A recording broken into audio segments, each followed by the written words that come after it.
The Burkina Faso's president has also demonstrated another leadership prowess in Burkina Faso, based on the world class hospital that he just built in his country. I think this hospital was rated to be the third best hospital in the whole of West Africa. I think ever since in the 2+ years of Ibrahim Traoré's administration, I think the guy has been hell bent on revamping and rejuvenating the political trajectory and political navigation of Burkina Faso, ranging from health to sports to agriculture to education. In all sectors, this guy has been infrastructurally transmogrifying the prowess of Burkina Faso.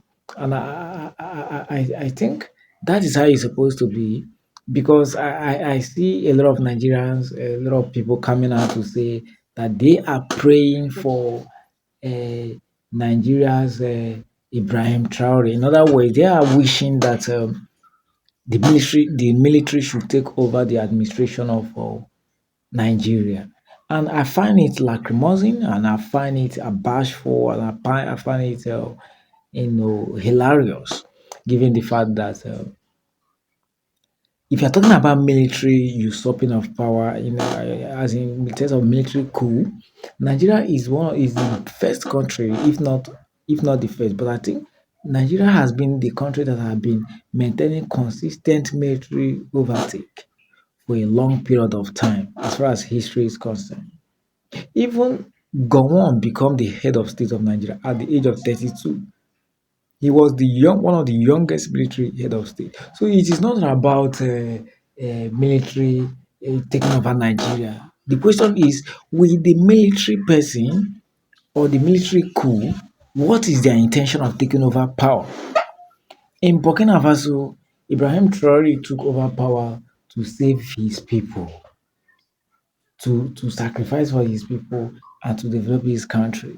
So if a Nigerian military personnel took over the country's mantle of leadership, what is the person's mindset? What is the person gonna do inside? You go to Mali, you go to Chad, and you go to Niger Republic.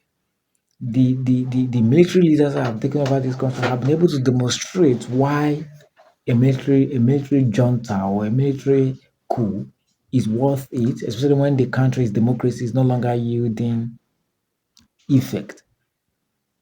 So in the case of Nigeria, as far as history is concerned, Gowon took over, IBB took over, a whole lot of military head of state. In fact, Nigeria has been in the past been on a consecutive military rule down to 1999 before democracy took over. What did we see inside?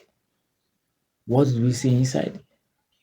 What did we see inside? So enough of this mantra of we need a military president to take over power in Nigeria. It doesn't work that way.